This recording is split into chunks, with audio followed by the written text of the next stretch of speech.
yang dicetuskan oleh Robert Brown, ahli botani Inggris pada tahun 1827, menggunakan mikroskopnya, Robert Brown mengamati beberapa partikel dan menemukan bahwa pergerakan terus-menerus terjadi dari partikel-partikel kecil tersebut. Nah, yang makin lama makin cepat apabila temperaturnya makin tinggi.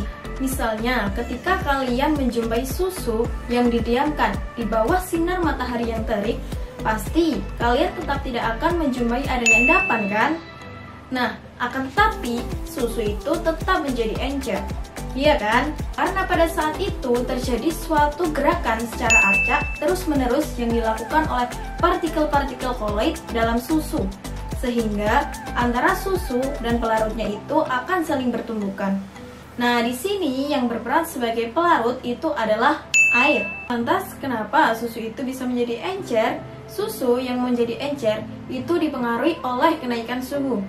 Semakin besar energi kinetik yang dimiliki oleh partikel medium pendispersi, maka gerak peron sangat sulit diamati dalam larutan dan tidak dapat ditemukan dalam zat padat atau suspensi. Nah, susu yang semakin besar atau semakin cepat gerakannya itu dipengaruhi oleh viskositasnya yang semakin besar. Lantas, gerak peron itu apa? Gerak peron adalah gerakan acak secara terus-menerus dari partikel gas maupun cair. Artinya, partikel-partikel ini tidak pernah dalam keadaan sepenuhnya diam. Gerakan ini disebabkan karena gerak peron pada sistem koloid itu adanya tumbukan, dan tumbukan itu tidak seimbang antara partikel-partikel koloid dan molekul-molekul fase pendispersinya. Faktor yang mempengaruhi gerak peron itu ada 3. Yang pertama adalah suhu. Semakin tinggi suhu, maka gerak peron itu akan semakin cepat. Akan tetapi, semakin rendah suhu, maka gerak peron itu akan semakin lambat. Yang kedua adalah partikel. Semakin kecil ukuran partikel, maka gerak peron itu akan semakin cepat. Akan tetapi, semakin besar ukuran partikel, maka gerak peron itu akan semakin lambat. Yang ketiga adalah viskositas atau kekentalan.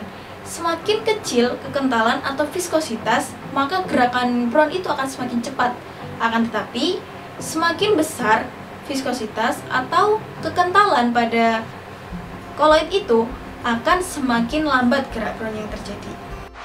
Pada hari ini kita akan melakukan praktikum gerak peron dari bahan alam. Tujuannya ada 2 loh. Yang pertama, mengetahui adanya koloid antara tinta dan pewarna pada sifat gerak peron. Yang kedua, mengetahui proses terjadinya gerak peron oleh tinta dan pewarna pada air dingin dan air panas.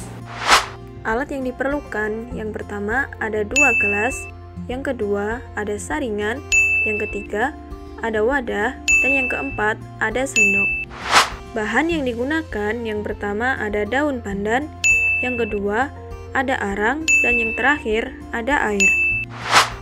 Langkah yang pertama, daun pandan diambil kemudian dipotong.